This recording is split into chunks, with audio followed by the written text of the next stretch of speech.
My name is Ted Irving, I-R-V-I-N-G, and my occupation is the Director of Houston Television in the Office of the Mayor for the City of Houston. So I grew up in radio with my stepfather in Houston, so I was just around radio. I didn't really have an interest, I just happened to be around it. And when I got to college, didn't know what I was going to major in, and someone said, yeah, they have radio, TV, and film. And I was like, oh, okay, well, since I hung out at the radio station as a kid, I'll just do that. And that was it. Fell in love with it. What did I enjoy? The creative process and the tech. So I'm a nerd. I like computers and gadgets and stuff like that. So they had all those things, and I got to be creative because I used to draw a lot as a kid. And so the radio, TV, and film program at Sam Houston State gave me the opportunity to really just play. And they gave me the opportunity from freshman year through college, which is pretty unique and rare because most universities, you can't touch equipment until junior, sometimes senior year. I used to cut reel to reel, which is, reel to reel tape. I learned how to edit the old school way with a razor blade, chalk and tape, and you listen to your sound and where you want to cut, and you mark it with a piece of chalk. That's your end point. The second one mark with the chalk is your out point. Then you have to cut it, then you have to put the two together, and that was an edit. And so I had a blast. I learned a lot. Then with TV, in order to graduate from Sam Houston State, I had to produce 6 30-minute television shows.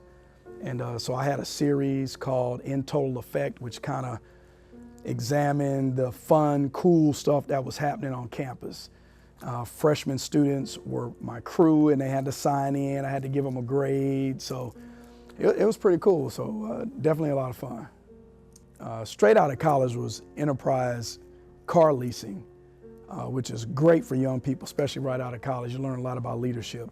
But the very first video job I acquired was a freelance contract job with the Houston Rockets, and I was hired by their production company at the time called John Crow Productions.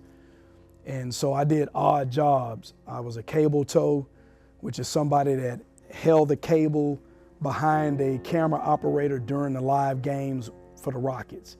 So when the camera operator needed more slack or less slack, I'd give them more cable or pull the cable back. I had to follow them around. I also operated a shotgun mic during the game. I sat on the floor and I just pointed at the basketball and just followed the ball the whole game.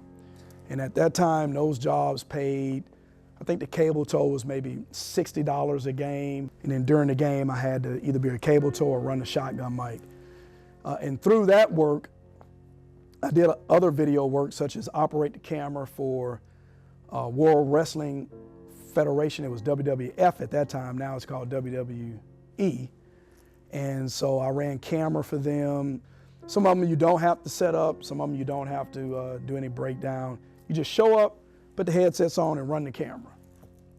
From the Rockets to Channel 13 as a news editor, to Channel 2 as a contract news editor for the summer.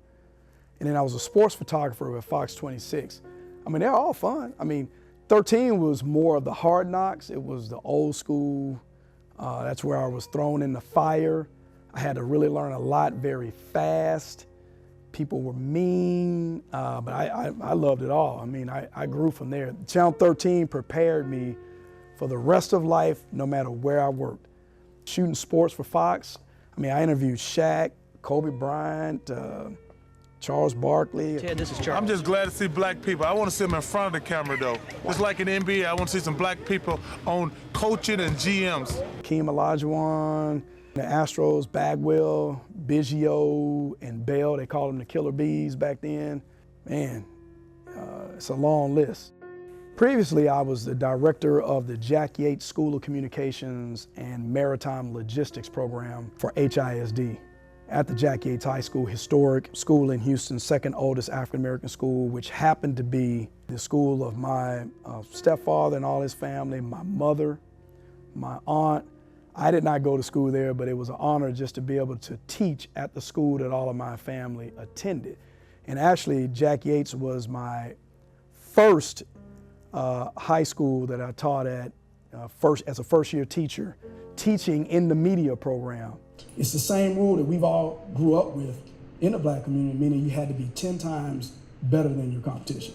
And then many years later, I came back as the director of the School of Communications. And so I handled all the marketing, the promotions, the advertising, the recruiting, training teachers in photography and video and making sure their skills were there. So I did a lot of video for them. I managed a large budget.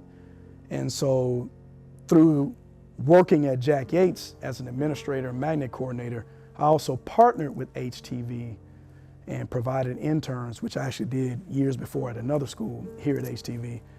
And so we had a really great partnership. And I think because those who wanted to fill the position at the time here saw that I had some leadership skills, I had training skills, appraisal skills of staff, teaching people how to grow, engage in culture change, change management. They said, maybe he'll work out, we'll give him an interview. So, and here I am.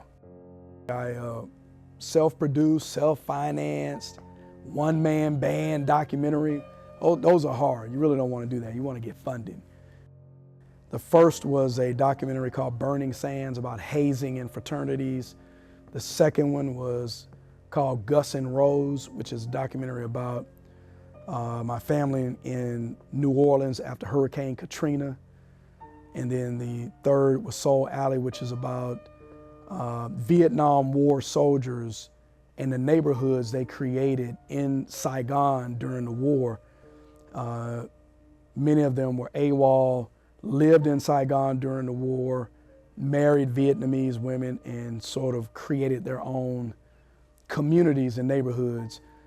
In particular, Soul Alley is the African-American community that was there, but then you have another one called Tudo Street, which is predominantly Anglo-American during the war.